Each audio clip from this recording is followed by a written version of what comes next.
राधे राधे। अगर आपने भी हार मान लिया तो आज की कहानी मैं आपके लिए लेकर आई हूँ जो आपको बहुत पसंद आएगी। और आपकी ज़िंदगी का अगर मकसद ख़त्म हो गया, आपकी ज़िंदगी में जीने के लिए कुछ नहीं बचा है, तो ये कहानी डेफिनेटली आप में एक ऊर्जा का संचार करेगी। ये भी जीवन का सबसे बड़ा सच है, अगली घड़ी का कुछ भी नहीं पता, कब से क्या हो जाए, अगले पल क्या हो जाए। किसने देखा है अगला पल? पौधे पे लगा फूल, आपस में बातें करते हैं तो वो भी यही सोचते हैं कल का क्या पता है यार, कल मंदिर में जाना हो या शमशान घाट में, कुछ नहीं पता है कल का। इसलिए कहा जाता है कि ज़िंदगी को खुश होकर जियो, जी भर कर जियो, क्योंकि कल का कुछ नहीं पता। तो पेश है ये कहानी आपके लिए। एक कपल था, दोनों के बीच रिश्ता कुछ खास नहीं था, अनबन थी, झगड़े थे। झगड़ा इस कदर बढ़ चुका था कि अब तलाक तक नौबत आ पहुंची थी और तलाक हो भी चुका था, कोर्ट में पहुंच चुके थे दोनों। तलाक के दौरान एलिमनी के रूप में हस्बैंड को अच्छी खासी रकम देनी थी अपनी पत्नी को, और वो भी इतनी अच्छी खासी रकम थी कि उसने सब कुछ बेचकर अपनी पत्नी को दे दिया और हिसाब किताब बराबर कर लिया। उसे अपना सब कुछ देना पड़ा। बाद में उसने जब अपनी जेब टटोली तो उसके पास कुल मिलाकर सिर्फ 3500 रुपये बचे थे। बाकी घर बार सब कुछ उसका जा चुका था। अब उसके पास खुद के लिए सिर्फ 3500 रुपये जीने के लिए थे। फिर उसने अपने मन में सोचा कि सिर्फ इस 3500 रुपये के साथ ही क्या जीवन जिया जाएगा, क्या करूँगा जी कर, जब मेरा सब कुछ ख़त्म हो ही चुका है, पत्नी मेरी जा चुकी है, अब क्या बचा जीवन में, इस जीवन को भी ख़त्म ही कर देना चाहिए। वो अगले पल चला ही था मरने को। फिर उसने दूसरे पल एक और बात सोची, भैया 3500 रुपये तो अब भी बचे हैं, क्यों ना इनको भी ख़त्म कर लिया जाए। जब कुछ और बचा ही नहीं है तो इन 3500 रुपये को लेकर ही क्यों मरना, इनको भी खर्च कर लेता हूँ। तो वो खर्च करने के इरादे से पब जाता है, सोचता है कि चलो जुआ खेल लेता हूँ, थोड़ा सा पी लेता हूँ।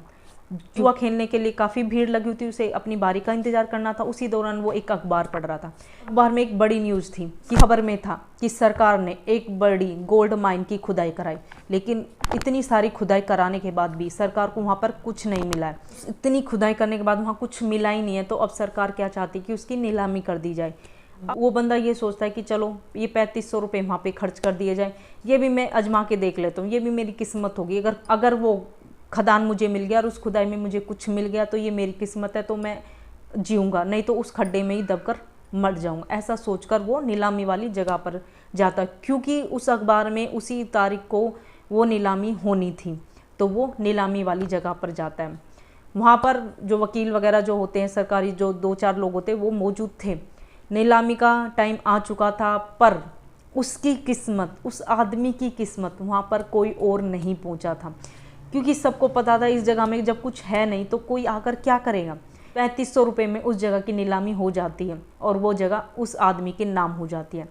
तभी वहाँ पर मजदूर आते हैं और उस आदमी से पूछते हैं कि साहब, आज की खुदाई के लिए भी हमें पैसे मिले हुए हैं, 5 बजे तक हम खुदाई कर सकते हैं, क्योंकि 5 बजे तक खुदाई का हमारे पास टाइम है।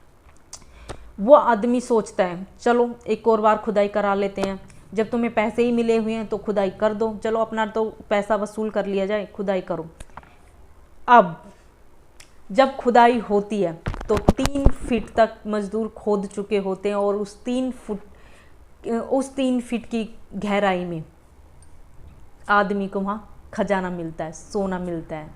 अब वो आदमी गोल्ड माइन का मालिक बन चुका था और उसने अपनी मरने की इच्छा भी छोड़ दी थी, क्योंकि अब उसके पास बहुत कुछ आ चुका था। एक बार एक इंटरव्यू में उनसे पूछा गया कि ज़िंदगी और मौत के बीच क्या अंतर है, तो उस आदमी ने कहा 3 फीट का।